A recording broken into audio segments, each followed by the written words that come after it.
Hi, everyone. Is my camera crooked or is my shirt crooked? I think you're fine. You're Gay and retarded, but other than that, fine. fine. Totally fine. This is Where Are All the Women? I'm Meghan Murphy. This is Mary Lou Singleton. Hello. Sorry, you go ahead. Well, how was your week? How is everything going in Mexico? Good. I'm trying to remember what's happened to my week. Mm-hmm. Everything's going good. I love winter. I love winter here. The weather is finally nice. I can open up my balcony. I don't have to turn the AC on all the time. I can go outside without like dying of sauna. Yeah, everyone's visiting, so that's lots of fun. I prepped myself this year. It was like, okay, I'm spending the summer working because what happens every year is then winter comes and everyone comes to visit. And then, of course, there's all sorts of things that are fun to do. And you're like, yeah, so that is the season. I think I forgot to tell you that Adelita ran away a couple of weeks ago. Oh. And it was terrifying. And yeah, it was like the worst thing that's ever happened to me in my life. But we had dropped her and my friend's other dog off at her place because we were out and we just thought, okay, they're probably sick of tagging around to the bars with us and her place is closer. So we dropped them there.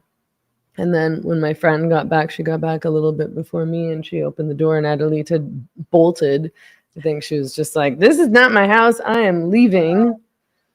I know, scary. So I looked everywhere. I walked all the way home because I thought, oh, she probably ran home, which is up, it's a bit far and across the highway, and there's lots of big, scary dogs around there. So I don't know. And then my friend who I'd seen earlier called me and said, and this was, mind you, at like 5 a.m. Oh, so no. My friend calls. So stressful. And he's like, me and my other friend, he's like, we just saw Adelita. And I was like, how do you even know who Adelita is? I didn't think he'd met her before. And the friend that he was with had just luckily met her earlier that week because she had been staying with my other friends while I was away. And she wouldn't run to them, but she ran to my friend's store, which was in this sort of like plaza safe zone, and she was like, I'm running to the store because she was close by. And so I ran over there and made little kissing sounds, and she popped her little head up right away and ran out and clung to me as we walked home. But I just thought, I thought it was very upsetting, but I just thought it was so nice because it was just so random that, at 5 a.m. my friends would be like, hey, well, first they were like, hey, that doesn't look like a street dog. That looks like a beautiful princess blonde puppy dog. And then they were like, oh, that's Megan's dog. We should call her. So these are the benefits of living in a small place, is that if your dog runs away, somebody will probably see it and you'll get her back. But anyway, terrifying. So poor baby Adelita. Well, poor you. You must have just been, completely a wreck. Yeah, it's like the worst thing in the entire, I don't know what I would have done if I hadn't found her. I don't even want to think about it. It was just, the worst. I would have never, and my poor friend was super upset too, because she felt like it, it wasn't her fault, of course, but it would have been so bad for everybody. But anyway, Adelita's back. She's right here next to me with little Emma. And then, we're all good. Are you like a Thanksgiving person? I am. We're going to do just a small Thanksgiving at our house with my daughter and son-in-law and 2 grandkids. But we're not going to do a turkey because the turkeys were $90 or more. So we're going to do a chicken because that just seems insane to pay $100 for a turkey. It is insane. And also turkey's not good. Like I would rather have like a ham or a steak or something like that. I know that's not a Thanksgiving tradition, but yeah, the idea of paying $90 for a turkey. And then you're stuck with this giant turkey carcass and you have to do this stuff with it. And you feel like you're wasting it if you're not processing it. So we're just going to do a chicken feast. I'm going to make some pumpkin pie and we'll have a nice day. Okay, nice. So it got canceled this week. I don't know if oh, right. That was my you got big... canceled. You were doing, what were you doing? A herb course? Yeah, I was going to do a free, open to the public herbs for family health class and at my friend's healing center, and literally donating my time, just doing a free class for the community. And the trans activist community, they came after my friend, and because she put a poster up on her Instagram and other social media saying Mary Lou Singleton will be teaching a free herb class. And they wrote all kinds of, don't you know Mary Lou's a hateful TERF, and how can you host such hate, and we won't be safe in your space if you let this person be there. And my friend was holding the line. She was going to still have it. Her husband, who helps her with the space, he was up for the fight. It's like, we're going to get security. It's going to be fine. You have to get armed security to teach a class on what to do if your baby has a fever. Just insane. So are there a lot of trans activists in your town? Well, they're everywhere, right? But yeah, they're in every city. And they all know who you are. Oh yeah, I'm like the queen TERF here. The group is called Albuquerque, and they are organized, and they were planning a big protest. And she was holding her ground. And get this, they went to her landlord, who she has a lease to own through a community organization here. And they told the lender who owns her building that she's leasing from them that she was hosting hate and this was bad for the community. And the lender, the person who owns her mortgage, called and said she couldn't host me. Right? That's really messed up. Mm-hmm. Because they are so oppressed that they can make a call to your mortgage company and get you, force you to do what they want you to do. That's how oppressed they are. It's always been really scary how much power and control they have. And I mean, I guess now that we're winning, the TERFs are winning, I guess now it's all going to be dependent on where you live. Do you think? Or do you think things will change in Albuquerque or in places like Portland and Seattle and Vancouver? I mean, in Canada, we haven't won yet. I guess we're still lagging behind in Canada. But in America, I mean, do you think that we're only going to have... We've always been able to do more in the non-blue states, I guess, already. They always didn't have as much power there. So they have a lot of power here, especially in the, the nonprofit world, the community arts world. But I think their power is waning. And I think people are sick of it. Almost everyone who was told this story by myself or my friend, almost everyone who heard the story responded with, "This is why Trump won." That they're sick of it. People are sick of this behavior on the part of the trans activists. I think their power is waning. I don't think they're gaining any popularity with this behavior. I think they're just further alienating people. Well, yeah, but they're figuring that out, unfortunately. I've read 3 different articles this week about how the Democrats need to be more moderate in their approach to trans issues. And there was an article in the New York Times where they interviewed a bunch of transes, and that one is transgender activists question the movement's confrontational approach. And then they go through talking to a bunch of reasonable, moderate trans activists. And there was an article in the Free Press about this guy, a Democratic politician who'd said something very tepid. It's so mild. Yeah, I mean, he's supported all these trans rights bills. What was his name? Rep Moulton. Yeah, Seth Moulton. Seth Moulton. Yeah. So and he had supported all these like trans rights bills, and he, signed a letter opposing any kind of budgeting. I'm trying to get the language right here. Anyway, it was opposing allowing any aspects of the budget to fund anti-LGBTQI provisions, which included making Title IX about protecting women's sports again. Right.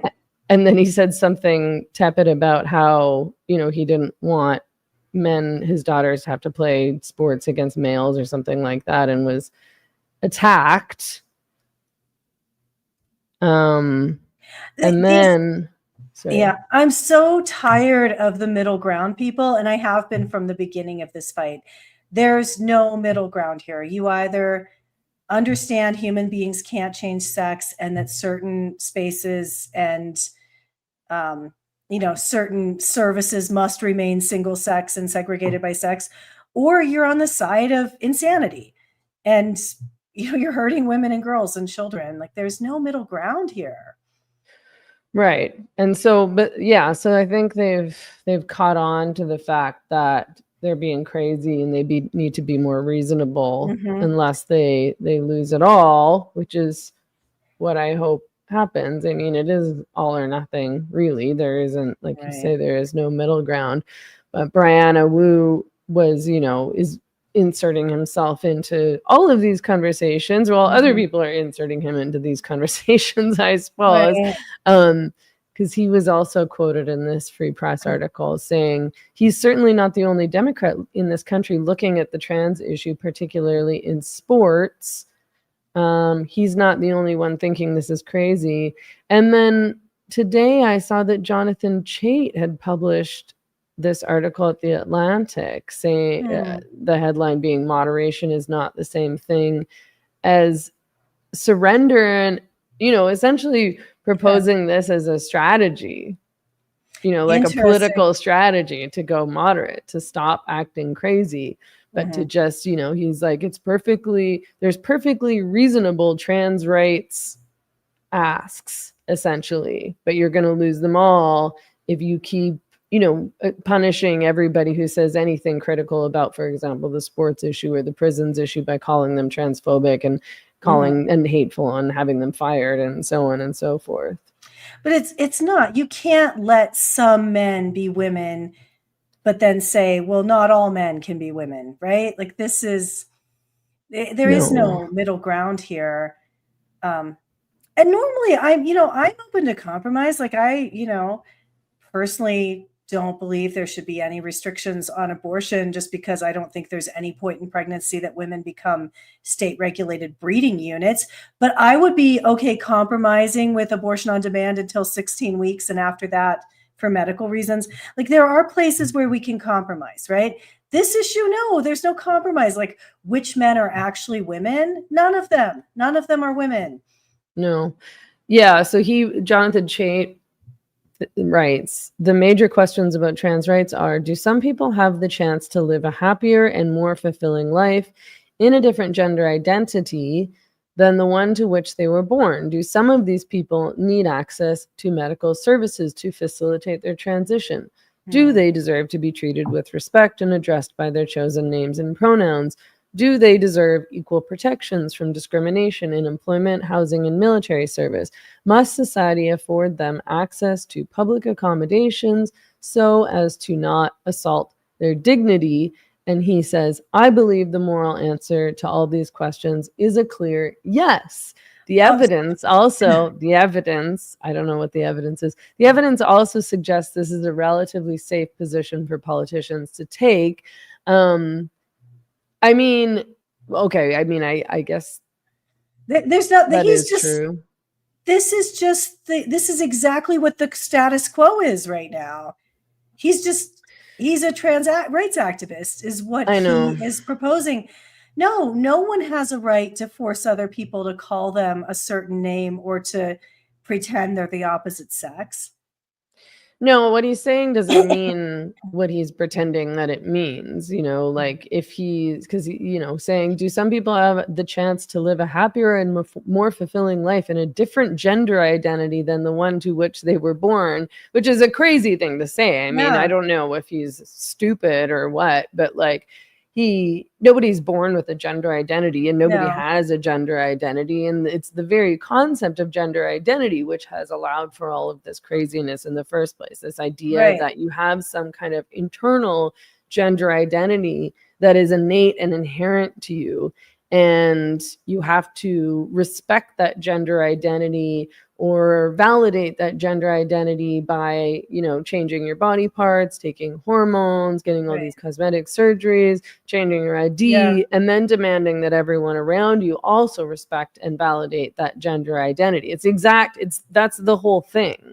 That's the whole problem. Well, in the United States of America, you have the right to call yourself whatever you want. And I think adults should have the right to get all kinds of insane surgeries if that's what they want. I mean, I question the medical ethics of it, but I'm enough of a libertarian to think, fine, if these men want all this cosmetic surgery, go for it. But none of that turns them into women, and none of that changing their ID part is, we can't have any compromise on that. Like, just be a cross-dresser and be proud. Be trans and proud. Don't say you're actually a woman now, like Brianna Wu, his whole theme Brianna Wu now says he has a vagina. Oh, it's a real vagina. Yeah. That's what he counts as a real woman. What he is trying to argue for is that only men who have, I guess, medically transitioned, is how you would put it, should be allowed to count as actual women. And the rest of them, no, because he thinks that he should be allowed access to women's washrooms. He said this in a tweet the other day, because he has a vagina, because he's been married to a man for 16 years, because he transitioned 18 years ago, he says, and because nobody bats an eye when he walks into the women's washroom. Well, plenty of people bat an eye because he's 6'4" and obviously a man. I know. And and he thinks he passes because he's a narcissist. And then he said he'll be raped if he goes into the men's washroom. Like, well, that's illegal already, and file charges. Like, come on. I'm so mad at him. I can't believe all of these people are pretending you can be moderate on this issue when there's no middle ground here. Well, I think that a lot of people do think that you can be moderate because they think, they think they would maybe agree with the first part of what you said, which is, of course, how Gen X treated transsexuals. It's like, okay, whatever, you do you. We accept thing. Gays. We accept weirdos. Weirdos are part of our generation, and this doesn't offend us. And live and let live. And then of course it started to be, you're literally female, and men are allowed access to girls' change rooms and sports, and they should be transferred into women's prisons, and so on and so forth. Totally. But so I think, it's the law part is the part that's important, and the policy part is the part that's important. So it's one thing, like Jonathan Chait is mushing a bunch of things together, as are all these moderates. Like, they're mushing together respect, dignity, free from harassment, free from discrimination, which are things that everybody generally agrees on. It's just that the interpretation of all of harassment and discrimination under transgender ideology is saying you're not a woman, you're a man, and you're not allowed in this washroom. Right. Or if I refuse to pretend you're actually the opposite sex, that's harassment and discrimination. So what is he proposing that's different from the current status quo? What's he actually compromising on? Because his list sounds exactly like what we already have. Jonathan Chait or Yeah. Brianna Wu? No, Jonathan Chait. What is he saying? I don't know that he is really proposing anything different. I think that he's proposing that they stop acting so rabid towards people who do disagree.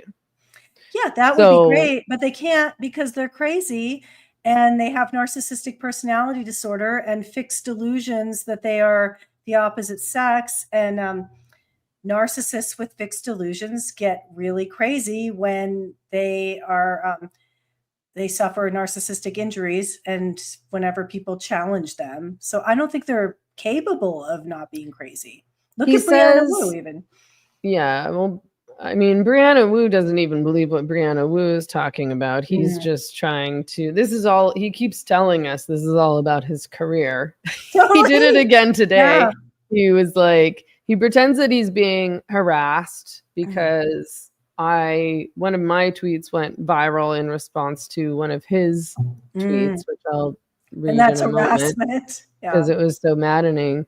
And so he's pretending that he's being attacked. So he tweeted, "This is not my first rodeo with an internet cult attacking me. Gamergate, Free Palestine, gender critical, like these are all inventions, right? He hasn't been harassed or attacked by any of these groups. I mean, people have disagreed with him. Gamergate was his own invention as far as I can ascertain. You know, he pretended that he was being subject to harassment and misogyny as a woman in the gaming world. And I think a lot of that harassment, if not all of it, was invented. And of course, he's not a woman in the gaming world. I think I think he's just a perpetual victim and narcissist who comes up with new ways to get a bunch of attention so that he can fundraise or, you know, build a platform or whatever. He was caught harassing himself as well. Yes. So he says, Gamergate, Free Palestine, gender criticals, your tactics are the same and you're all captured by the same moralistic fever and a belief that you're not constrained by decency. Personal attacks, bots, doxing. So none of these things aren't happening. It's not bots. It's women like me who are responding to what he said because he was so completely wrong and he's being corrected. Doxing, he wasn't doxed. Spreading lies, he's the one spreading lies. We're telling the truth and he's interpreting that or pretending that that's harassment and attacks. Taking everything in the least charitable light, which is literally what he's doing. Intellectually dishonest dunks for lazy engagement. Again, what he's doing. All of your extremism does is turn the reasonable middle against you, which is the thing that's happening to him. Those movements failed and yours will too. His movement is the one that's failing and ours is the one that's winning. And then he says, if I have to take incoming, I'm assuming he forgot the word hits or something like that, for my sisters, I will happily do so. I am perfectly numb to this nonsense after a decade, and it always works out for my career. This is always his conclusion. He always admits at the end that he's doing this. He's like, this has been great for my career. Thanks, trigonometry guys. This has been really great for my career. Like, all of this attention is really good for my career. I don't know. I mean, what? I don't know. Maybe like he's trying to get a gig as some kind of media commentators. I think maybe that's what he's talking about. I hope people who've been falling for his con are starting to realize he's just a narcissistic man with a fetish who has nothing original to say. I'm so disappointed in Barry Weiss and especially Francis and Constantine for falling for him and having him on twice. I just I hope that he's burning it out and not interesting to them anymore.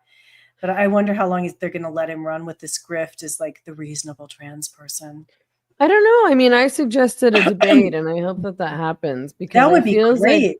And Piers Morgan has had him on at least a couple of times, and he is always hosting, you know, pretty heated debates, I would say, among people of various political stripes. So I think that it would work really well for his platform. And, you know, Brianna Mhm. isn't being challenged by anybody at all right now, except for No. on X, you know, and he's being platformed as this moderate, and then nobody's challenging him. So I think that it allows him to continue to present himself as a moderate when in fact he's exactly like any other trans activist, you know, an idiot and a narcissist.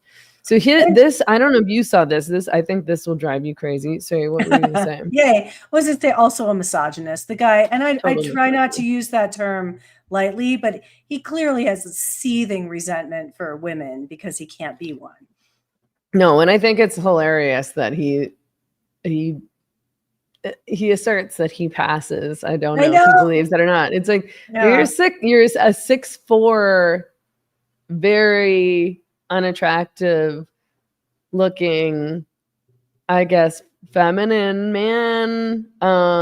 Like there's no way that a 6'4" man woman walks into a room and people aren't like people, I'm sure, play along with him in this day and age. But there's no, you know, it's not normal for a woman to be 6'4", and, you know, you always get some kind of vibe. Like, I mean, we talked about this last week. I think, you know, even if it isn't obvious right away, you'll usually, and you do with the trans men as well too, you'll be like, something's off. You know, with the women who are pretending to be men, it's like, you know, their shoulders are slanty instead of like broad and strong. Their hips are weird. Their hands are different. Their facial hair is always wispy and weird, and their voices are always strange. And the men, you know, the way they stand, the way they walk, their hands, their feet, their facial bone structure. I mean, there's all sorts of things. And then, you know, it's the fact that they don't seem to realize is that we're all animals. So we'll feel something's off even if we can't pinpoint it. From the beginning of Gamergate, well, when Wu came on the scene, it was so clear to any of us paying attention that this was a man.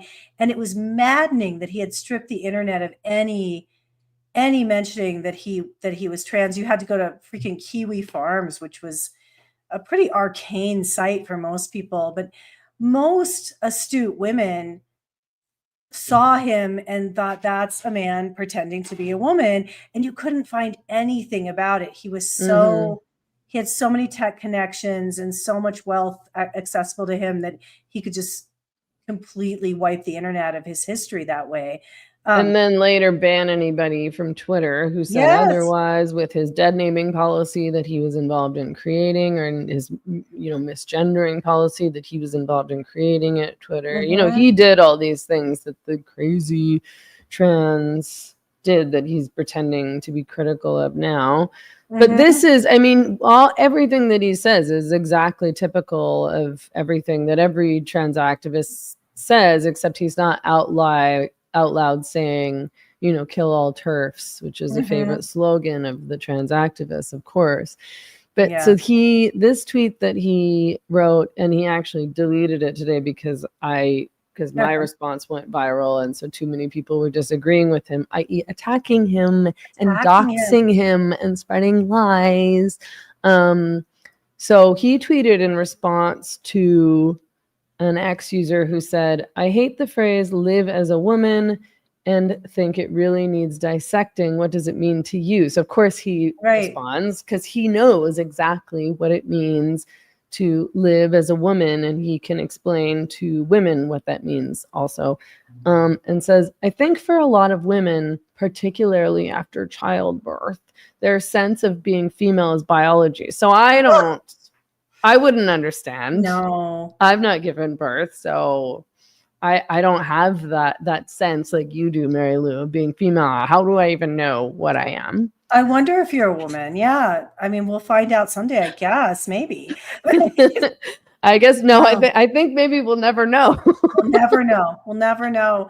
Right. So that's so offensive for many women, particularly after childbirth. Their Yeah. sense of being female is biological. It's like, I guess if you give birth, then maybe you feel like a woman. Mm. Like this is all that he can imagine that would When be I- different than his feeling, his sense of femaleness. Not to mention like your body completely morphing on you during puberty. That's pretty, that's a biological sense as well. But I felt female even before that because I am female and was born this way. Yeah. Anyway, go on. What other offensive He things? says, but respectfully, I think because It's bad. But respectfully, I think because you've never been denied any area of expression, there's a lot that women take for granted. You're not punished every time you act in a way that's feminine. You don't know what it's like to be forced into a lot of toxic male social dynamics that feel terrifying. You don't know what it's like to feel your brain malfunctioning on testosterone. Could we theoretically create a world where males could be as feminine as they want? I suppose, but it's a boil the ocean strategy. We don't live in that world and never will in my lifetime. I don't think it would solve the issue because the chemical imbalance in the brain, he's talking about a chemical imbalance that he created in his brain, I think, by adding hormones into it that are not natural to his brain and body or whatever. Maybe he's just making that up. Because he's trying to pretend that transgenderism is about a chemical imbalance in the brain because he's getting too much testosterone and not enough estrogen like he should be as a natural woman. Is such a source of unhappiness. I think so many of you just really need to get to know actual trans women and not these social media stereotypes. For most of my friends, there's no way we make sense as people except as women. Oh my gosh. Okay, so because he is deluded and has a self-professed mental disorder, which is what psychiatry says, chemical imbalance in the brain makes you a psychiatric patient. We all have to suffer his, like pretend his delusions are real. It's like, I'm sorry, dude. If you have problems, it's not my problem and I don't need to accommodate you. Also, it's just so offensive. But he's such a retard. Like, he doesn't know anything about the history of women or the women's movement at all. Like, what kind of fucking moron says that women have never been denied any area of expression? Does he know? We literally weren't able to speak in public. We weren't allowed to participate in politics. We weren't allowed to participate in public life. Female abolitionists weren't allowed to speak on behalf of, themselves if they were slaves, if they were Black, or as part of the abolitionist movement because they were women. This is part of what spurred the women's movement, the first wave. Absolutely. And then today, women in Afghanistan aren't allowed to speak in public or loudly in their own house in a way that anyone walking by can hear them. That's like punishable by severe draconian punishment. Women are being covered in tarps. They're not allowed to show any part of their body. Expression. Are you crazy? My mom's generation, women went to jail for wearing pants in public. Yeah. Like we thought these men can band together and fight for their right to wear whatever the hell they want and still be men the way women did. We fought for the freedom to have a full expression of humanity in our lives. But no, instead, they're a bunch of sexists who don't view women as fully human, but view us as their projection of femininity and the other. And they don't want full expression for men. They want to colonize womanhood. They want to own womanhood. Well, yeah. I mean, women had to write under male pen names in order to get published. Yeah. My own grandmother, my grandfather died when my dad was 7. She was an educated woman and left with 4 kids. There were no widow's benefits at the time. She wrote for the Louisville paper under a male pseudonym and sent her brother to pick up her pay. And then when they found out 2 years later she was actually a woman, someone ratted her out, they lowered her pay to 1/3 of what they'd been paying the male writer they thought. That's unbelievable. Yeah, and it's not I that mean, long ago. That's my like, grandmother. we didn't get a say, literally. We couldn't vote. We couldn't participate in democracy. You know, we couldn't speak on our own behalves because our husbands spoke on our behalf. Right. Right. And if you weren't married, you just didn't get a say at all. So all the unmarried women, widowed women got no say whatsoever. Women not legally attached to a man as, like, you know, kind of property. We couldn't own property. We were denied education. The American Medical Association had a cap on the number of female medical students. They capped it at 7% up until the late 70s in this country. That's my lifetime. You know, I was that, like, the law schools barely allowed women in. They capped the number. My aunt was the first woman to get a graduate degree at her university in America. You know, that it's not that long ago. No. And then you've never felt uncomfortable. Like, because they weren't allowed into the program, I should add. Right. Just because women were too stupid. It's because she was the first woman who was allowed into her master's program. Where I went to college, which was a very progressive place, so 1988 to 1992, the physics department didn't have a female bathroom. Right. This is the other thing, is that the bathroom issue is what allowed women to escape. So when he says, I should back up just a little bit, because he says that you don't know what it's like to be forced into a lot of toxic male social dynamics that feel terrifying. And I responded and I was like, this is exactly what women faced when they entered the workplace. And that was a big part of our fight to have female only change rooms and washrooms, which you're now intruding on or just getting rid of entirely. Like, women who became, you know, firefighters or worked on construction sites or entered into the police force. I think really any male dominated area of employment, they were subject to sexual assault and sexual harassment. And women, you know, there's still parts of the world where women don't have safe places to pee, because if they go out to the washrooms, they'll get raped. Or sorry, if they go out to pee in the fields, they'll be raped. Women in the military are raped by their fellow servicemen all the time. That they're harassed. They, you know, can't take showers without worrying about sexual assault. Women in male-dominated spaces worry about their safety all the time.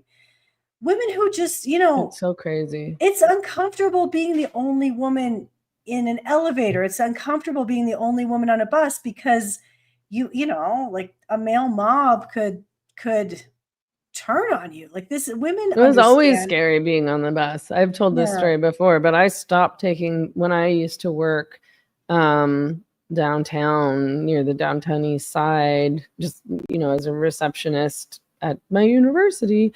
I would take the bus through the downtown east side there and back every day, sometimes more than once a day. And the bus ride was so stressful because there would always be some incident. You know, often they're crazy guys, drunk guys, addicted guys, you know, mentally ill guys. But, you know, somebody standing too close to you, somebody screaming at you, somebody staring at you, somebody trying to touch you, always just like comments. And it was so stressful that I just started walking home from work. You know, it was like an hour walk or something like that. And even then I would be harassed. You know, I was harassed and threatened walking home from work, followed home.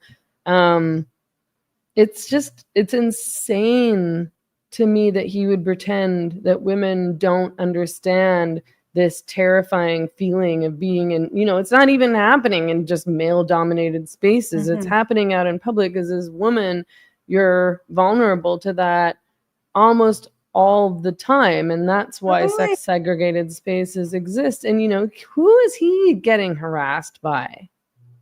In the washroom, in the change room. I mean, I hope he's getting harassed by women. Like, yeah. It's so disgusting. He clearly knows nothing, like you said, about women's history, about women's reality. He is just projecting this fantasy. He has this fantasy idea of what it means to be a woman. It's something he can never actually obtain. And it's all about his narcissistic autogynephilic fetish. well, and also the fact, like when he's saying we were not public, or sorry, he's saying that you weren't punished every time you acted feminine, as though acting feminine is some kind of liberatory thing. Like, oh, well, you are all free to act feminine, but not me, which isn't true. I mean, thanks to 70s second wave feminism in large part, we did actually fight for boys to be able to be feminine, you know, to like playing with dolls and wear dresses, and, you know, for girls to be able to play with trucks, and really for everybody to be able to be themselves. And it's not perfect. I'm sure that boys still would get picked on from being feminine, but I think what happened is that he had homophobic parents. And I think his dad did bully him for being, you know, feminine. So he's just cannot stop obsessing over that fact. You know, he's arguably a success story. You know, he makes way more money than I do acting feminine. You know, he plays femininity much better than I do. And now he's got people fawning all over him, and has from the beginning, and now even more so, they're just fawning over him. He's not losing anything with this gig. Like you said, it's great for his career. You know what? It wasn't just second wave feminists that fought for freedom of dress for everyone, freedom of expression for everyone. The glam rockers did a lot as well, right? Like those guys. Yeah, and the gays, I'm sure. Right, exactly. Yeah, I mean, I think it was like a whole thing in the 70s, like free to be you and me. Right. Yeah, wear what you want, do what you want, love who you want. Yeah, yet another benefit of growing up in the 80s and 90s. Right. Totally. Is that we remember that, because I think I suspect the younger generations, probably a lot of them maybe don't know that, and maybe they're reading things. I mean, you also have to like operate in the outside world and see that nobody around you is being bullied for being feminine. I've never seen that happen. You know, I grew up in Vancouver, granted, but you know, I live in Mexico, and there's plenty of like gay boys, and you know, it's just nobody's judging you for wearing makeup or nail polish or, you know, girly clothes or anything like that. That's not a thing that's happening. I don't know, maybe if you live in a red state, but even so, I mean, there are laws against that too. I mean, I don't know what more you're really asking for. Women are still in more danger in every single scenario than you are because you're wearing a dress. You know, we're still in danger in our homes, you know. We're in danger in our relationships, when we sleep with men, when we go to the parking lot, like you said, when we're in an elevator, when we're in a bathroom. And the least you could do is stay in your own space and not try to force us to open up our spaces to male predators, so that we're in even more danger than we already are. Right. Yeah, he's so disgusting. I don't think there are any moderate trans women. I think, again, I'll settle for these guys just being an out and proud cross-dresser and claim their autogynephilia. I don't want them anywhere near, you know, women's sex segregated spaces, but I'm fine with men having the right to cross-dress and still be men, and to, you know, whatever, call themselves whatever they want. But there is no moderate legal stance. You can either stand with women, or you can stand with men's right to legally be women and destroy all of our sex-based rights. You can't do both. I hope. Or just stand with reality. Yeah, totally. Right. I mean, I bet he's losing his mind already. Like he's not. I don't think he's able to maintain this moderate charade. And you know, that's part of the reason why I feel like we should have a debate, because I want to see what he says when he is confronted with the truth and with reality, because I suspect his mask will slip pretty quickly. Oh, right. I would love to see that. So do you want us to, what can we all do to try to get a debate happening? I suggest to maybe, I think a couple of people on Twitter suggested it to Piers Morgan, or, maybe the Free Press would host something like that, or Trigonometry. I don't know if having debates on podcasts is hard, to be honest. It's just it can be a bit chaotic, but I'm trying to think if they've done other debates like that on Trigonometry. I think they've maybe done more debates because they already have two hosts, so having two hosts and then a bunch of guests might be chaotic, but I don't know. Free press like debate Barry Weiss, who has been hosting Brianna, the monk debates should do something like that. I did a monk debate about porn a year or two ago, and I think, 4 years ago or something like that, they had approached me about doing one on gender identity, and then it never happened for some reason. So I feel like that's something that they could be open to. But yeah, Piers Morgan, I think, would be a good, easy platform for something like that. And I feel like that's something he would be interested in. Well, what would be the topic? Like is there a moderate position on trans rights? Yeah. Or can trans rights and women's sex-based rights coexist? Right. Yeah. That'd be amazing. Like you and Kara up against whatever, Brianna Wu and Chase Strangio. Whatever happened to Chase Strangio? He disappeared all of a sudden. Something happened to him. Yeah, she has a lot of mental problems. And Chase Strangio. She and I have feel like something happened recently. Yeah. We have the same alma mater. We both went to the same little liberal arts college. So I've just been interested in her trajectory.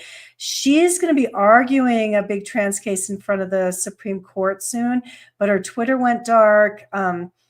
She was famous for meltdowns on Twitter and saying a lot of very illiberal things about supporting book banning. And I thought there was some little weird mini scandal or something like that, and that's why she left Twitter, but I don't know if that's true or not.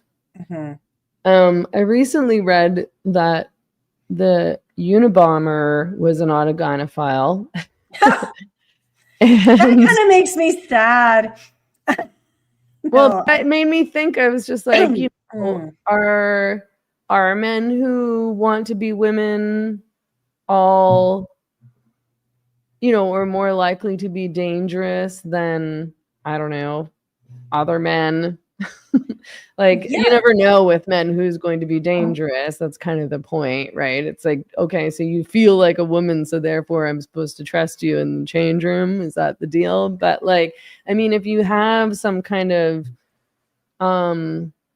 fetish, or if you have a sexual fetish that is compulsive and that drives your life to that extent, you obviously you have poor mental health, you have poor boundaries because you're doing this out in public, you're interested in imposing this fetish on people around you, which I think does kind of make you inherently more dangerous. Like you're acting your perversion out in public on unwilling participants. Right. Like, how is it different from being a flasher or, a perp that rubs up against women? I guess the difference is it's you're not touching women, but you are forcing us like a flasher, like an exhibitionist. It's still a sex crime. It used to be a sex crime. If you're out masturbating in public, that's a crime. Yeah. It used to be a crime for men to enter into women and girls' change rooms and washrooms. I think that was considered a sex crime. No, it was a crime. And up until very recently, the FBI and criminologists viewed cross-dressing, transvestitism as a major profiling factor for men who were violent toward women. Okay. Yeah. I just saw this story. The headline is crazy, but I mean, I guess not that crazy if you think about the history of headlines around the things that men who identify as women do. But the headline is transgender policewoman, 27, assaults policewoman, assaults two colleagues with a penis pump and seriously injures their genitals after offering them a threesome, then drugging them following a night at a notorious sex club. Is this person now in jail? I don't know that they're in jail. It's a man, so I don't know that he's in jail. The story is a trans police officer, and so this guy's name is Judy. He's 27. In Germany, has been accused of drugging and abusing two colleagues after they were partying at a Berlin nightclub. And the nightclub is the Kit Kat Club in Berlin, which is a fetish club. The club was founded in 1994 by pornographic filmmaker Simon Thor. And the club advertises itself as a bizarre and grotesque experience. The dress code is fetish, latex, and leather, uniform, kinky, glitter and glamour, elegant evening wear, sackcloth, and ashes. Smartphones are banned in the club, and patrons are allowed to openly have sex in the venue. He's been suspended from his job as a policewoman. But before he was suspended, he was he put himself forward for the role of Berlin Police's deputy women's representative. Yeah, he's clearly a sex perp, as evidenced by his behavior of being one. Wow. So what's going to happen? Do we have to just bring back shame and maybe we should, I don't know, maybe we should start discriminating against trans women. Like maybe we should get rid of discrimination laws and say, actually, you can't be a police officer if you're publicly advertising your sexual fetish. Yeah. Yeah. And it's, people were just starting to acknowledge this is a fetish. And now suddenly we have the moderate trans activists showing up and that's getting pushed under the rug again, that these guys are pretending they're not autogynephiles. Jenner is pretending that he's a reasonable trans woman. Yeah, their sexual fetishes have taken over their whole lives, and that makes them people that you shouldn't have around kids. They shouldn't be in positions of service to the community. I mean, it's like, why would you? I know when they're talking about discrimination, they're talking about being allowed into women's bathroom and girls' sports and things like that. But I mean, the other discrimination laws even are a bit sketch. Like, it's like, no, I don't want to rent, say you're a landlord, you've got a basement suite. No, I don't want to rent a basement suite to a man, a giant 6'4" man who shows up in a dress with a bunch of makeup on, trying to pretend to be a woman. That's creepy. You're a creep. I mean, right. I don't know how you'd ever determine that you decided not to rent to him based on discrimination, but I'm sure that you would be accused of that. I'm sure that many of these people had. I actually had a friend who's, I think it was her aunt, lived in Toronto, and she had rented to a self-identified trans woman, and he acted like a crazy person, and I think was like doing a lot of drugs and having a lot of drama in his apartment, and got kicked out, or she tried to kick him out, and he wouldn't leave, and he wouldn't pay rent, and she had to go to court, and it was this big ordeal. And of course he accused her of transphobia and so on and so forth. I mean, you're not stable and you have mental illness, and again, you don't know how, like, there is something to be said for being able to fit into society. And that, by that, I don't mean, conforming or following all the rules. That's not something I'm interested in, but making everybody around you really uncomfortable on purpose, like, and I don't know. Yeah, like I don't know. I, I don't know. It's just it's antisocial behavior, which I Mhm. think. It I is mean, antisocial I'm behavior. not a conformist, and I obviously have some different views, but I get along with everybody pretty easily. You know what I Mhm. mean? Like I'm like a nice person who's generally easy to talk to, and I'm not being confrontational, and I'm not acting like a dick, and I'm not actively out in the world trying to make random people feel uncomfortable. You're trying to make people feel comfortable around you generally, I would say. And the Mhm. people who aren't, I think that's some form of antisocial / attention seeking behavior, and I don't really like it. Like I don't Mhm. like that look at me vibe. And it's not just, people who identify as trans that do that, of Mhm. course. Um, No, it is, the whole punk movement was like that, like put a bunch of spikes in your face and a giant mohawk, and then get mad if, like, what are you looking at? Like, right. It's when people are adolescent staring. behavior, that It kind of stuff, is. I think. Yeah, I think so too. And it's also very narcissistic of look at me, look at me, look at me. Um, yeah, it's, I don't know. I don't know how it's going to swing. I think people are sick of it. I think that this election could be described as like the normies revenge, right? People just want stability, and they're tired of all the craziness. They're tired of all the identity politics. They just want to get back to, we have social norms and you need to follow them, and you just need to yeah, stop being crazy. Normie revenge and revenge of Gen X. I mean, that was a Yeah. big thing this election, is that Gen X really came out for Trump. And I think nobody Oh, really expected it because, as always, everybody ignores us. I know. No. But But we here we really are the are. best. I know. Think of it And all the time. I think Gen X is just, yeah, the greatest generation.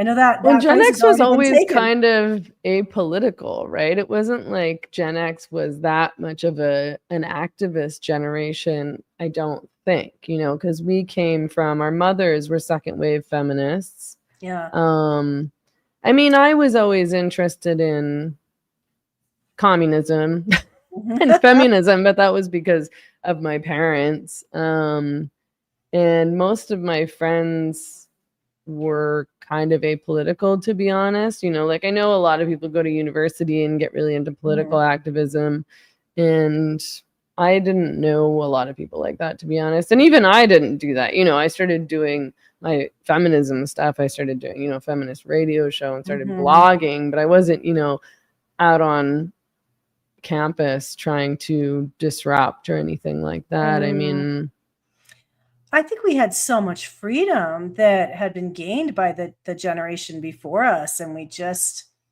really got to experience life in a way that I don't know if there's ever been another generation before or after us that had that much freedom. Just, right. yeah.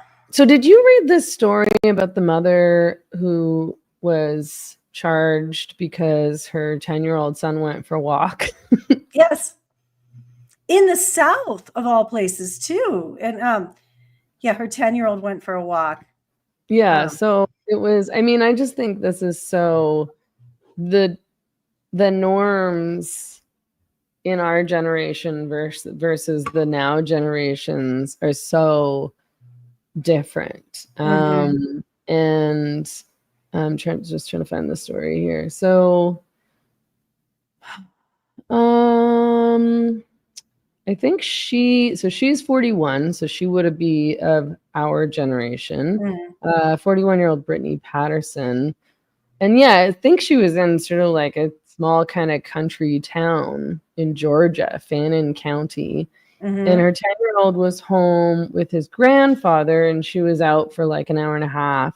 And he decided to walk to the gas station, the town over, to visit. I think this is so cute because his best friend's grandmother works at the gas station, and he liked to go visit with her. Sweet. Yeah. Really sweet. Um, And I guess somebody saw him walking along and called the police, and the police came to her house and charged her with reckless conduct. And when I was, I was babysitting for the other kids in the co-op when I was 11. Me too. I was babysitting at 11. We were definitely walking to school by ourselves, me and my sister. I think one of the differences with kids running around unsupervised with adults was we tended to run in packs in our generation, and now kids are a lot more isolated from other children. Right. And maybe it does seem a little more dangerous for an individual child to be walking by themselves. I don't think that's true. Like, but we would walk to school by ourselves. Like, I mean, I went with my sister because I had a sister.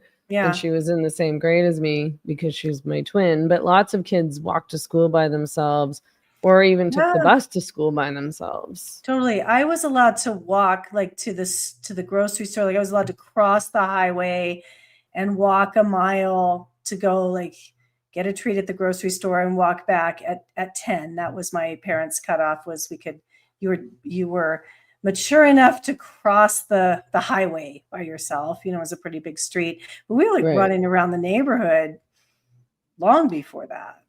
Yeah. I just want to say, because I forgot earlier, that if you're watching on YouTube, please like and subscribe. And if you're in the live chat and you have questions or comments that you want us to address on air, please use the super chat. I haven't been paying close attention to the live chat, I'm afraid, but if you use the super chat, I'll see it. Yeah, I mean, and she even pointed this out, Brittany. It was Leighton Woodhouse who wrote this piece for the Free Press. He's great. I had him on my podcast last week. And she was just like really confused by the whole thing because she's our age. So she said, she was from Daytona Beach and she moved to Georgia with her family as a teenager. And she spent a lot of time unsupervised when she was a kid. We were always out on four-wheelers, mopeds, dirt bikes. Many a time we would not make smart choices. We went out to the woods with tools and built forts. We did that too at the forest behind our co-op. We climbed 80-foot trees. It's so different. And I mean, even things like, I don't know.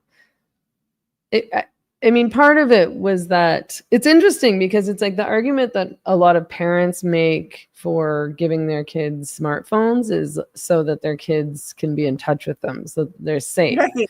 But they're even more safe than they were before any of us had cell phones, never mind smartphones. There was no way for any of us really to reach one another. And now supposedly you can access your kid all the time, but you don't let them go anywhere or do anything or have any freedom. It doesn't make sense to me. My parents really had no idea where we were quite a bit of the time. We just would running around the neighborhood with other kids and down in the woods with other kids. I think Generation X was just tough. Like even the movies of that generation. We were all smoking at 13. When they I was anyway. Yeah.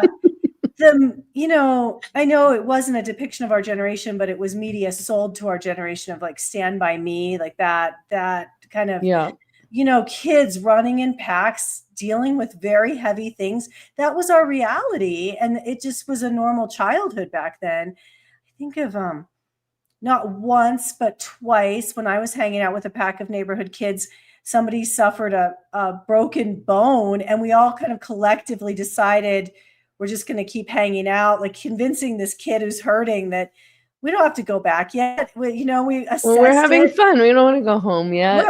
Stop ruining the good time, man. We attempted to splint it for the other child and just kind of pep talk that the kid who was in pain, like, this is fine. We've experienced broken bones before. The bone's not sticking out, It's still inside your body. Yeah, it's still in your everybody. There's nothing coming through the skin. Like we can play for another hour and then we'll just go home like that. Twice where it's like, okay, that arm's obviously really messed up. You can't move it, but we're in the middle of something and we don't want to stop.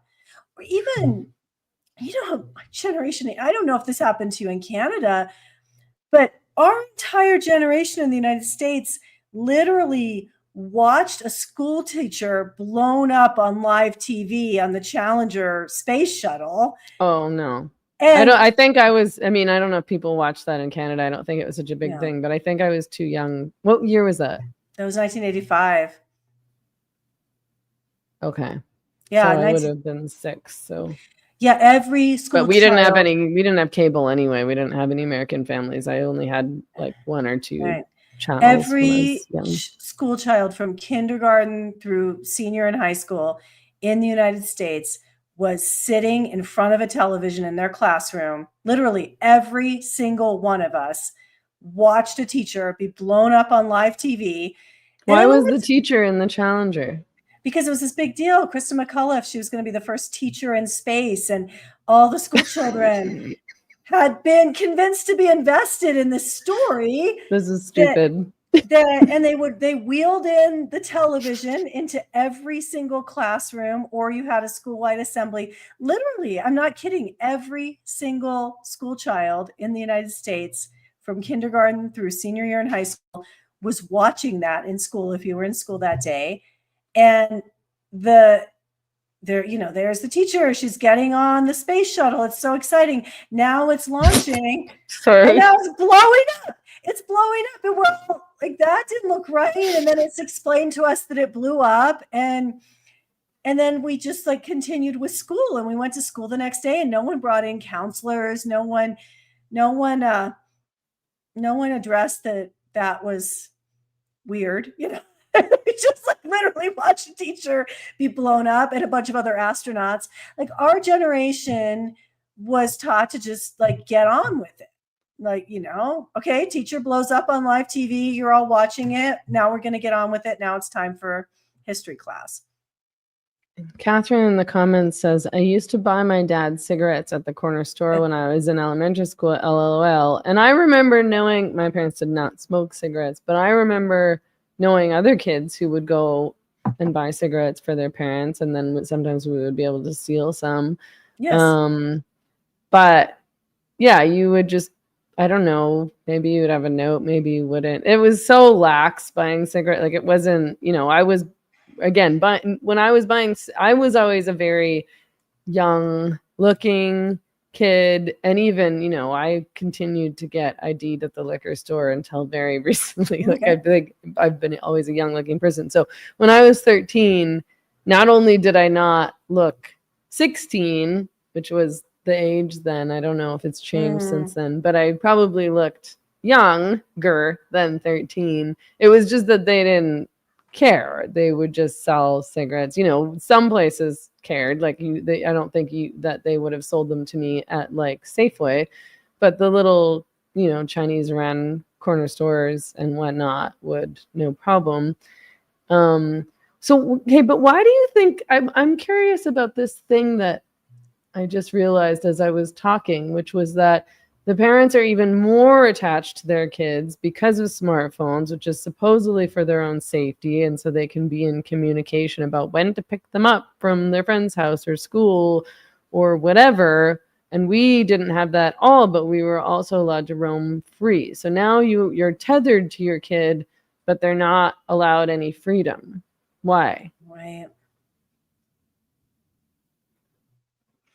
Yeah, what happened? The culture of safetyism, as a midwife, and I have my own lens on this, but I think our industrial birth practices have destroyed maternal instincts, and we have a bunch of freaked out women who've been freaked out their whole pregnancies and then have freaked out, messed up births, and then are terrified of everything because the maternal instincts never awaken.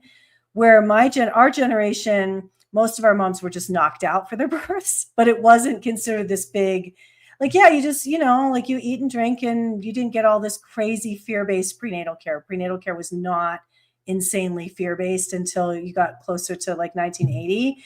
And then you go have your baby and they knock you out, and then you have your baby and then you go home. So that kind of created this whole like detachment.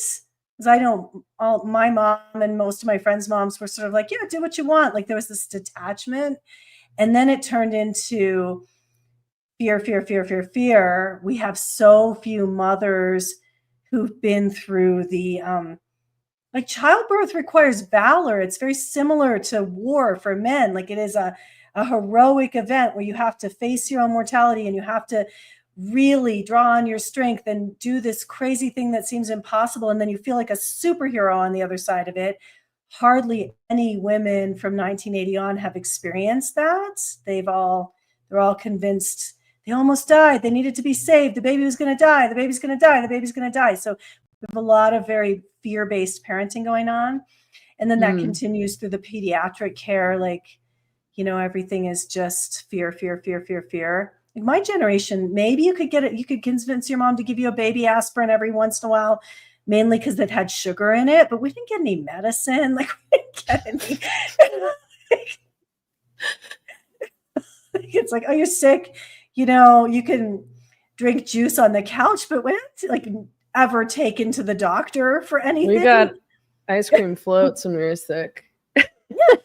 Ever. And my parents were kind of like health freaks, to be honest. But when we were sick, we got ice cream floats. Yeah, like you had like to be popsicle. Totally. And were you ever taken to the doctor because you had a sore throat or a cough? I was at the doctor I used to get chronic ear infections and bronchitis, so I was on antibiotics a lot when I was a kid, which was probably exacerbated the problem. But other than that, no, it was always those specific things that I remember. An ear infection's pretty painful and a really bad cough. But I always swam when I was a kid, and I would always get ear infections from swimming. We were at the pool all the time. And those are extremely painful. And yeah, I would always get like a cough that wouldn't go away and would turn into bronchitis, and it would, you know, actually kind of stay a long time, because my dad actually, despite me remembering being on antibiotics a lot, he was actually kind of against antibiotics, because he knew that if I took too many antibiotics, then the antibiotics would stop working. But I kept getting bronchitis, so eventually I'd have to end up on antibiotics again. I'm trying to think of. Yeah, and I mean, and the vax schedule now is also not sick. I didn't realize how bad, like I don't remember. I mean, obviously they must have given me some vaccines when I was a baby, and then I remember getting a couple things when I was in school, and I don't recall what they are. And then never again after that, I kind of just forgot about vaccines. And I remember some people being like, I got the flu shot, and I was like, what's the flu?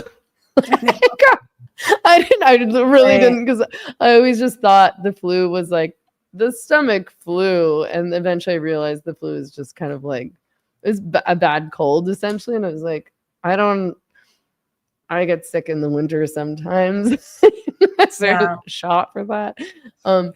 We got so many fewer vaccines, like so many fewer vaccines. The vaccines, I was eavesdropping on this mother sitting at a table next to me when I was having dinner the other night, and I was conveniently reading my book about Anthony Fauci by RFK Jr. So I kind of tried to close it and leave it on the corner of the table so that they would see it. But they were having an argument about this vax schedule. They were talking pretty quietly, but it sounded like the daughter seemed upset about all of the vaccines that kids have to. She was probably like a mother age, so I don't know, she's getting ready to maybe have kids herself, and the mother was sort of like, because she was saying, you know, like, did you know that now kids have to get like 70 different vaccines? Like, how many vaccines did I get when I was a kid? And the mom was like, I don't know, like 4. Yeah, exactly. But, you know, I'm sure they're fine. And she was like, are you sure they're fine?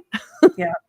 And they're for a bunch of things that our parents didn't even know about. Like people act like, you know, all the vaccines are for these terrifying conditions that used to wipe kids out. But kids weren't dropping dead of hepatitis B and chickenpox. And like, these are not things our parents were afraid of. Hepatitis B is not a risk to children. It's spread the same way AIDS is. Why is that even on the infant vaccine schedule in the United States? Things like really rare stuff like Haemophilus influenza B that maybe, a handful of kids a year would get really, really sick from that. But our parents didn't live in fear of that. It wasn't like smallpox and polio or even measles.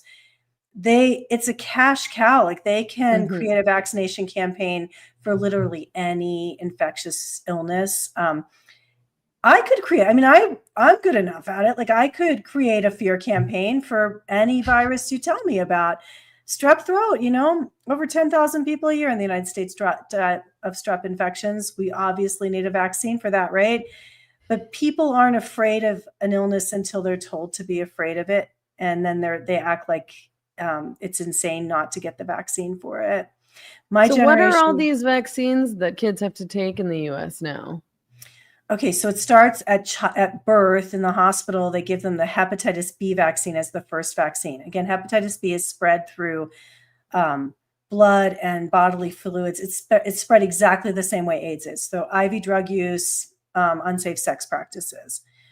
Or if you're like in healthcare, a big blood splash. It's not something children are at risk of, but that's the first one given as a newborn, and it's a 3-shot series. So they get 3 of those. Then at 2 months, they get their second Hep B, they get diphtheria, tetanus, pertussis, they get rotavirus, which is a diarrhea illness that when my children were little, there was no vaccine for that. And pediatricians were not afraid of it. And we're just like, oh, your kid has rotavirus. They'll be better in 2 to 3 days. Keep them hydrated. It was not a big deal. Heard of that. Yeah, it's just a diarrheal illness. Okay, so that's the 5th. They get polio, which hasn't existed in North or South America for a long time. It's not really a risk to them anymore. They get Haemophilus influenza B. They get the pneumococcal conjugate that has 20 strains of Streptococcus pneumoniae in it. And what else do they get? I've never heard of any of this stuff. So that's all at 2 months. It's 8 things. Those are all repeated again at 4 months. And then at 6 months is when they're supposed to get all of those again. So those 8 plus COVID and influenza. And those the kids have to get COVID? They don't have to, but it's on the CDC schedule that we're supposed to start giving COVID shots at 6 months, influenza shots at 6 months. Then they get a bit of a break until a year when they get all the boosters for all of those again, COVID, influenza again, and then they get the measles, mumps, rubella, chickenpox, and hepatitis A. Chickenpox? Chickenpox? Was there always a chickenpox? When I was a kid, everybody just got chickenpox, and then you were immune to chickenpox. Chickenpox vaccine came out in the 90s. It came out when my oldest child was 1. I remember the propaganda campaign. It was... Obviously, we're not afraid of chickenpox, but now that women are in the workforce, they're losing all this time to chickenpox. So if you're a modern working mother, you could get your kid vaccinated for chickenpox and you won't have to stay home with your sick kid if they get chickenpox. It was the first vaccine marketed for purely economic reasons. And then it was optional for the first 10 years. And then after 10 years, half of parents were doing it and half weren't. And the CDC recognized this is going to be a problem because the vaccine will wear off and we have all this wild chickenpox. And instead of doing what most of Europe did, which was pull it from, a routine schedule, only use it for severely high-risk children, and then give you a chickenpox vaccine if you haven't had chickenpox by age 16 or so when it gets more dangerous. It's not a routine vaccine in most of Europe. They made it mandatory here, and they started a propaganda campaign about how dangerous chickenpox is. And now we have all these young doctors who've never actually dealt with chickenpox, but they've dealt with all this propaganda where they, they're told it causes permanent facial disfiguration. Like everyone I know, my generation has like a chickenpox scar on their face. We're not disfigured like smallpox. It could be life-threatening because like 1 in 20,000 kids dies from it. And does it actually prevent chickenpox? Does nobody get chickenpox anymore? Yes. Yes. And it can be serious as an adult. And someone just said that if you don't get it as a kid, you need to get it as a child, which is why in Europe, if you haven't had chickenpox by 16, it is recommended, but not mandated, that you get a chickenpox vaccine at that point.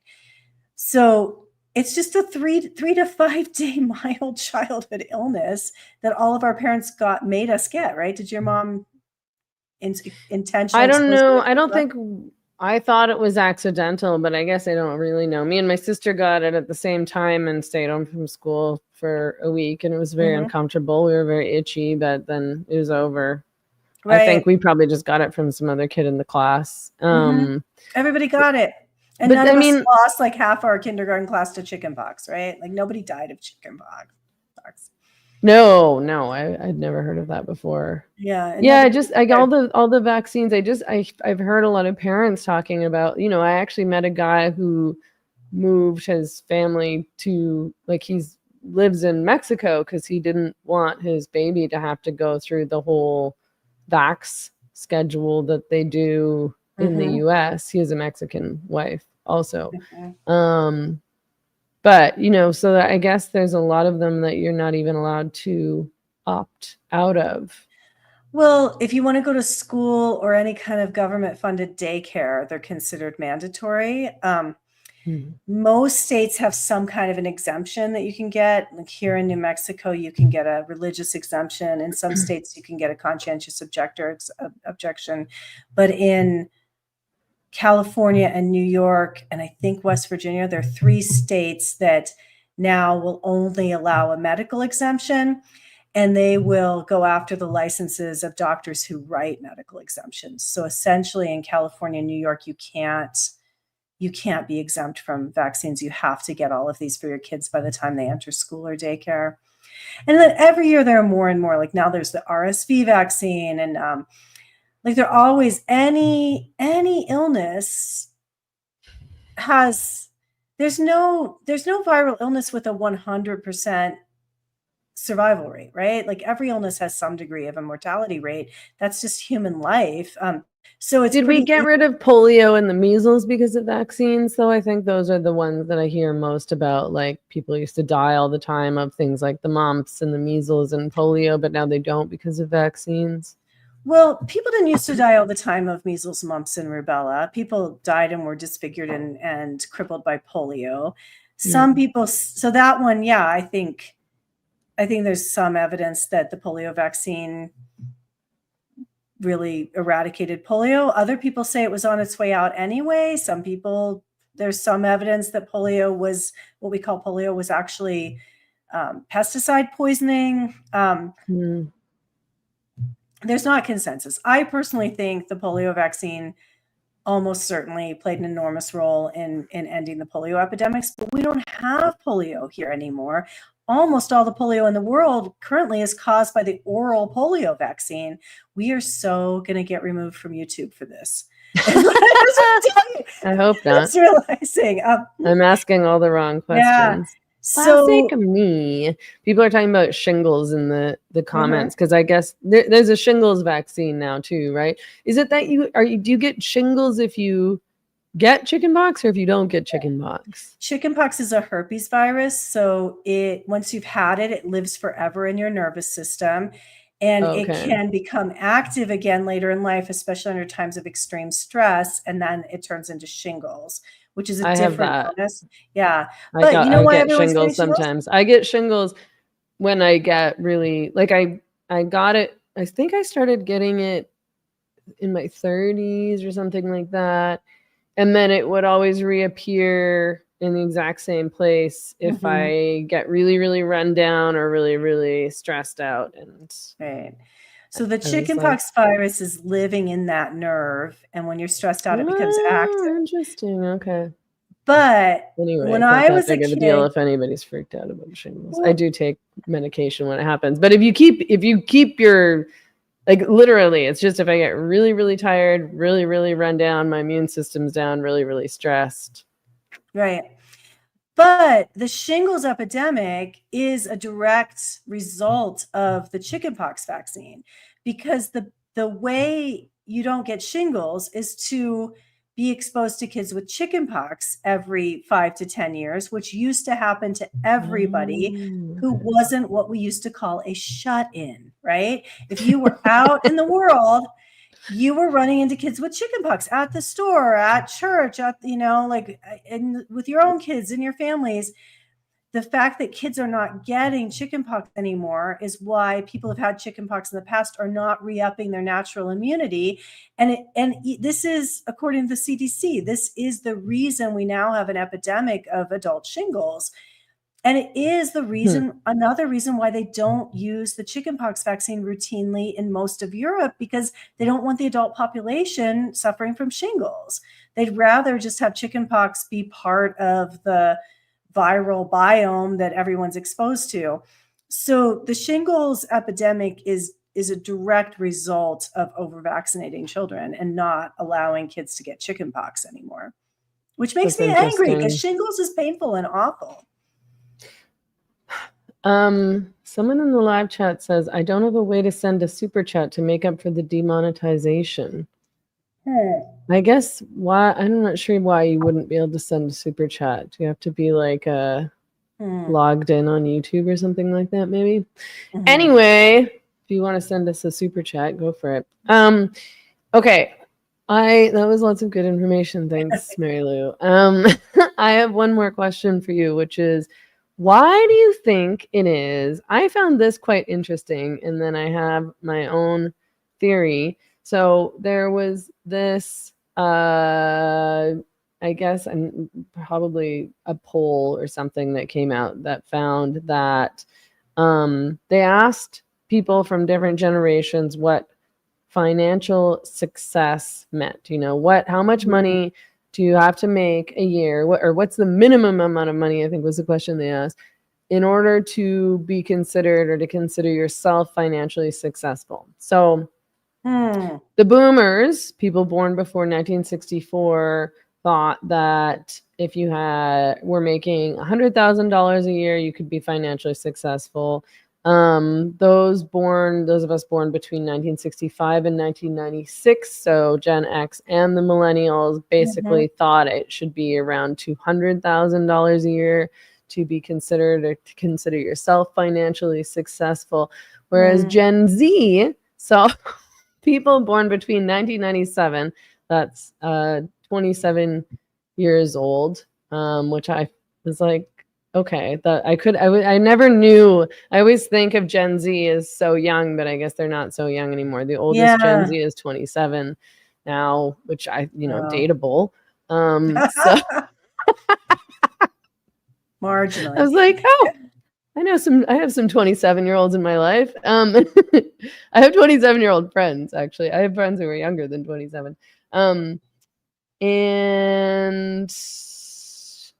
So between 97 and 2012 is Gen Z. So you're between the ages of 12 and 27 right now. They think that in order to be financially successful, you have to make $600,000 a year. What? Oh my God. And $600,000.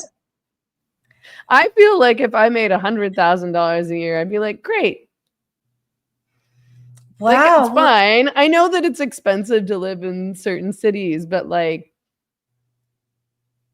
wow. Okay, maybe if you're living in Vancouver, you need to make $200,000 a year to be financially successful. That's incredible. And who's making that much money in their generation? Who makes $600,000 a year? I was like, the reason that they think that is because they think that everybody is an influencer because they live on TikTok. And so they're following all these influencers on TikTok who make that much money, or maybe they're following like OnlyFans girls who say that they make that much money. I mean, most people who are influencers or trying to be influencers or are on OnlyFans or are trying to, be successful on OnlyFans are not making that much money. But of course, the people that you're going to see the most in your feed are going to be the people who are actually very successful at being influencers because they're obviously good at getting into your algorithm and they've got lots of brand deals. So I guess maybe they're making, but I think that what influencers and probably the OnlyFans girls, which are both one and the same in many cases, are advertising are these really luxurious, like these lifestyles filled with luxuries. Like you're on a yacht and you're on these vacations all the time and you're in these fancy hotels and you're in these fancy restaurants and you have all these things and all these like designer clothes. And so, and a lot of that is fake, probably. But I think that maybe that Gen Z has gotten totally warped by what a normal person's lifestyle is, because they're living on the internet and not in the real world. So they're not interacting with, regular people or regular working class people. Wow. So does this set them up that they can never feel successful? To me, That's probably why they're complaining all the time. They're like, the boomers ruined. Now we can't own a house. And it's like, I don't own a house. I never thought my parents didn't own a house when I was a kid. Like, I never thought I was going to own a house. The millennials were the worst, actually, about this. They were constantly whining about how it was impossible for them to make it in this world. And it's like, okay, like, why do you feel like entitled to have all this stuff? Well, and the standards have changed so much too, where I talk to people and like, well, my kids, they can't go out and get an apartment because it costs this much. I'm like, well, when my generation, you would live in like a gross small place with 4 of your friends all chipping in for the rent. I If lived that's in what it like took an to be old independent. rugby clubhouse with 4 dudes, and it was a piece of shit, and everything was falling apart, and our landlord was practically a slumlord. Like, I didn't have any money when I was young, and most people that I knew didn't have that much. Most people lived in these old houses with a bunch of roommates. Like, none of us could afford to have apartments on our own. What are you talking about? You're whining because you don't have a condo and you're 25? Are you crazy? Exactly. We all just like scraped by and lived together and figured out how to get along. I think part of it is people don't know how to get along anymore. There's so many. Here's another theory I have, is that, and maybe this is probably just sociology, but there's so many only children, and that only children make terrible roommates. All of us who've had siblings who've then lived with only children, it's like, oh my gosh, they make terrible roommates. They can't deal with conflict. They don't know how to share. They don't know how to just be uncomfortable sharing space. When you have siblings, you could be at each other's throats all day, and you've got to sit down and have dinner together, and you got to wake up and live together in the morning. So you learn conflict resolution, or at least how to sweep it under the rug. So nobody knows how to live with other people anymore. And they have these unreasonable expectations. Like they're triggered by everything. They need everything to be perfect. They have sensory problems, so they can't handle it being loud. Everyone has to believe what they believe because they can't live with anybody with different beliefs than them. What about their food allergies? It needs to be like a vegan, queer, pro-Palestine household. Right. And you can't have someone who even has a TERF friend, right? Like your roommates have to be pure. As if any of my roommates had politics. Like, I would have no idea what any of my roommates' politics were at that time. Yeah, you're right. I mean, even I didn't live on my own for the first time until I was 30. And that was really hard. Because, I had roommates and then I had boyfriends, and mostly, me and my boyfriend would move in together because I couldn't afford to pay my rent on my own. I mean, I was a student. I was in school until I was 30 or in my early 30s, I think, and when I moved out, when I broke up with my boyfriend when I was 30 and I had to get my own place, because at that point I was like, I'm not living with a roommate. I found like the tiniest, cheapest studio I possibly could, and, made that work. But, there was no expectation of anything nice. I certainly didn't expect to be buying a house or a condo or anything like that. I lived in so many really crazy places, like really gross basement apartments, and I was happy to have my own space like that. I was so psyched at that point to just have my own space, and it was really creepy, and it would be depressing for me now, but at the time it felt liberating to live in this basement apartment by myself, and I think that's going on. I think there are really unrealistic expectations of $600,000 a year to be successful. What is the definition of successful besides just the word successful? Like, to me, success is having the freedom to live the life I want to live and Yeah. not be constrained. Like, I feel very successful. I don't make anywhere near $600,000 a year.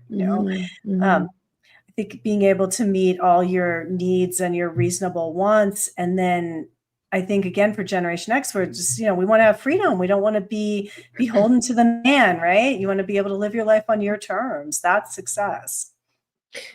Yeah, I think that's the thing, because I was trying to think about what financial success would mean, and people are probably interpreting that differently. And I've always just wanted to be okay, to be able to kind of do what I want to do and pay my bills and live my life and have like a nice enough place and have freedom. And obviously my lifestyle and happiness is a lot more important to me than my income. Otherwise, I would have chosen a very different life. But, I own my own time and I own my own life and I have freedom and autonomy. And so I don't make very much money at all. But, and, obviously I would like to have a bit more money so that I have more financial security. But I do, success is sort of, to me, I don't know, like, to me, in a lot of ways, I feel like I did it, because I feel like it's not that common or easy to be able to make it as a writer or a podcaster. Like, that's pretty weird. I mean, it might, if you're on Twitter in sort of my circles, it seems normal. And then I'm constantly comparing myself to people who are making a lot more money than me and being like, why am I not successful like that? But then, the vast majority of the people in the world are not making a living doing something creative that they feel passionate about. They have a regular job, probably making more money than I do. Yeah. So I sort of feel like I am successful and I like my life and I'm happy. But I mean, to me, I feel like it's like $100,000 a year. Like, that's fine. That's good. Totally. Totally. And I think, not having a lot of debt, I think, again, just freedom is, to me, freedom is success. So being as healthy as possible, to do what you want to do with your life. I just, wanted to live on my terms. And I remember I wanted to be a home birth midwife so badly, and everyone said it couldn't be done. That's crazy. You could be an obstetrician, or you could work as a midwife in the hospital managing epidurals all day, but you can't actually be a home birth midwife. And he was like, no, if my soul is calling me to do this, I'm going to figure out a way to do it, because that's freedom, right? Freedom is the ability to follow your own calling. And I also had that pluckiness of Generation X of like, don't tell me it can't be done. Sit back and watch me do it. Yeah. Oh, for sure. I mean, I think lots of people told me that I couldn't do what I wanted to do, including my parents, who were constantly pressuring me to become an academic. The only option, you have to go get your PhD, which is so stupid, because there's not any good jobs in academia anymore, because they got rid of most of the tenure track positions. But also, I didn't want to do that. I didn't enjoy it. I wasn't good at it. I didn't want to do that kind of writing. But yeah, I think everybody discouraged me from doing what I'm doing now, because it's impractical and, it's hard and you're not going to make a lot of money, but screw you. Right. Well, just Mom. Yeah, I wasn't interested in just getting on an assembly line and getting a professional job and plugging into the system. That didn't sound like freedom to me. And honestly, I've made just as much money as I would have following those paths, just because I have been really successful. I've made just as much money as a midwife as I would have as a nurse wife in the system. I make just as much money as an independent nurse practitioner as I would working in the system. And I have so much more freedom if I want to decide, I just decided it's winter and the days are dark in the morning, and I don't want to see people at 8 o'clock in the morning because I want to sleep later because it's dark outside. I want to get up when the sun rises, so I can do that. If I had a gig in the corporate health system, you're stuck with the grind. You don't have freedom over your schedule. You don't have freedom over even your protocols. Like I would be stuck being forced to provide gender affirming care all day. And yeah, no kidding. Yeah. I mean, you would have been fired long ago, Mary Lou. I'm sure I would have, or I'd be on antidepressants or some kind of soul suppressant medication, right? That's the only way I could cope. But no, that wouldn't be me. I would have been fired. No. Yeah, And I mean, that's got to be connected to why Gen X came out for Trump. It's like, stop telling me what to believe. Stop telling me what to say. Stop telling me what to think. Stop trying to control my life and everyone else's life. Like, just leave us alone and let us be ourselves. Totally. We'll deal with that broken bone when we feel like it. Yeah, or maybe not. Or maybe not. Maybe it'll heal in a janky way all on its own, and we'll soldier on. Soldier on. That happened to my mom. She broke an arm or bone in her arm when she was a little kid, and I don't know if her parents didn't really realize that it was broken or what happened, but whatever happened, she didn't go to the hospital or get a cast or anything, so it just healed kind of weird. I mean, she's fine obviously, but she can't turn her hand past you know what I mean? It's yeah, I mean, it'd probably be all right. It's probably gonna be okay. It's not ideal. Yeah, I'm proud of Gen X, and I'm proud to be Gen X, and I am glad that we played a role in thwarting the expanding nanny state of the Democrats and the the thought policing and the language policing. I do think Gen X had just had enough of it. And especially the women of Gen X. It's no, we were raised on free to be you and me. We were raised on you can dress however you want and still be a girl or a boy. You can play with whatever you want and still be a girl or a boy. Enough of this nonsense. That is it. Yeah. I mean, I had a lot of progressive friends in Vancouver, but I really do think that the millennials and the boomers were the big problem politically, because I think that the boomers, I had this experience when I was back in Canada. I'm talking to all these, white Canadian boomers who are still sort of stuck in Neil Young era. The way that people like Neil Young and Joni Mitchell, disappointing because I love Joni Mitchell, responded to the COVID stuff and responded to Rogan and tried to bully him off of Spotify by leaving themselves.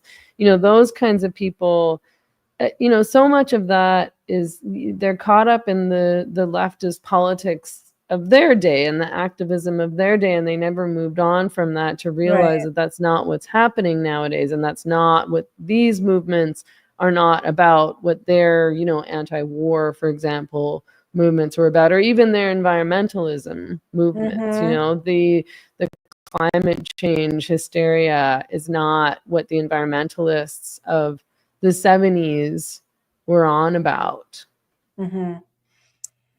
Right. That was so disappointing. I love the work of both of those artists. Neil Young got me through so many hard times when I was a young woman. I just really almost viewed him as he was this comforting uncle figure for me. I loved his music, and Joni Mitchell was a musical genius. And and I agreed with their politics when I was young. I loved Farm Aid and Neil Young's work.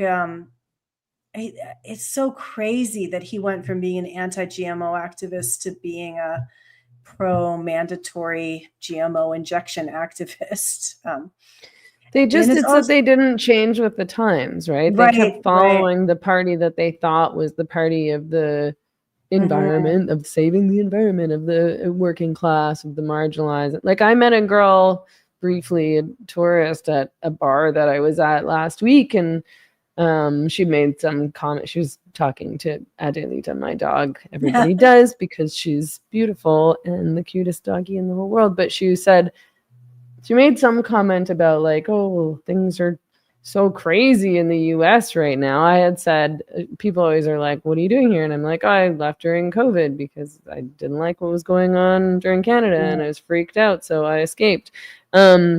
And she was like, yeah, well, now things are getting so crazy in the US. And I assume, I didn't ask because I'm not interested in having a political debate with some tourist in the bar. I assumed that what she meant was because, Trump the fascist was in power. And she sort of went on to say, I was like, didn't really say anything.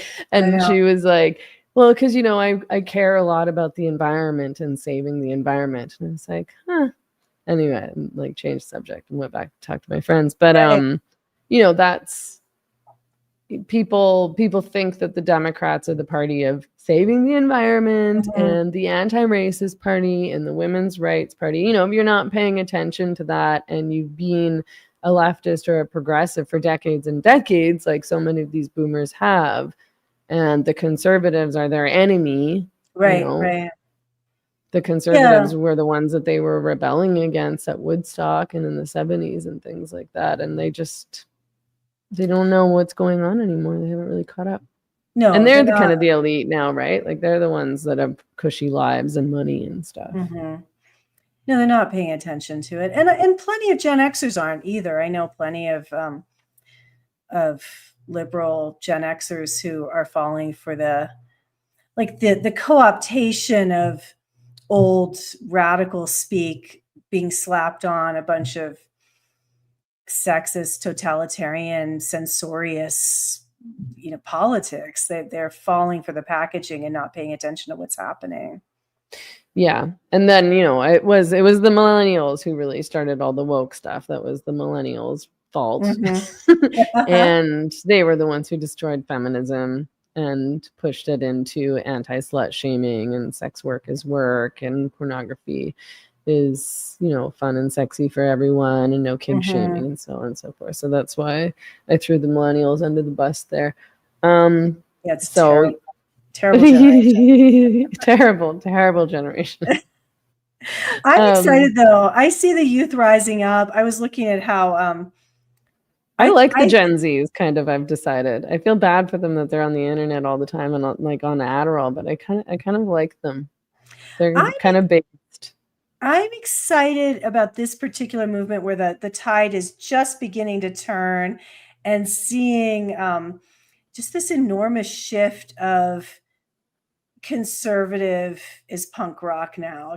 Like if that's the in your face, like I don't care what you think about me stance, is to be a conservative young person now, and watching that shift. And I'm the kind of person when it goes the whole way to the other side, I'm not going to like it either. I'm going to be excited about the tide turning there too. But this right now, it's an exciting time. I'm excited about a lot of vibrant, interesting intellectualism happening in the heterodox and conservative space, especially in the conservative space. I'm excited about the fact that Hillsdale College is now this destination. Like the young, really smart kids want to go to conservative colleges right now and learn the classics, and they don't want a bunch of queer theory and bullshit, gender ideology. They want to be in a place that thinks about the great books, and they're interested in Thomas Sowell and conservative intellectuals. I think that this is an interesting time. Me too. It's pretty cool. Yeah. We'll see what happens. All right. I think that's it for us over here. Thanks everyone for tuning in. We're here every Wednesday night at 5 p.m. Pacific, 8 p.m. Eastern, 7 p.m. Mexico time. I'm Meghan Murphy. This is Mary Lou Singleton. You can find Mary Lou Singleton's website at enchantedfamilymedicine.com. She's at ML_Singleton on Twitter. Yes, that's what I'm at. Did I get it finally? Yes, thank you. I finally memorized it myself. We both finally remembered your X handle. Sorry, not Twitter, X. And I'm on Substack at Meghan Murphy. And if you would like to support my work and help to alleviate my poverty, my self-imposed poverty in some ways, clearly. I appreciate paid subscribers on Substack or on Patreon. Those links are down below if you're watching on YouTube. And I rocked Brianna Wu's ass on Twitter at Meghan E. Murphy and will continue to. And hopefully somebody will pick us up for a debate. It'll be awesome. Yeah, cathartic, right? Mm-hmm. I think it'd be great. We'll see. Hopefully someone does that. Okay, good night, everyone. Thanks for tuning in.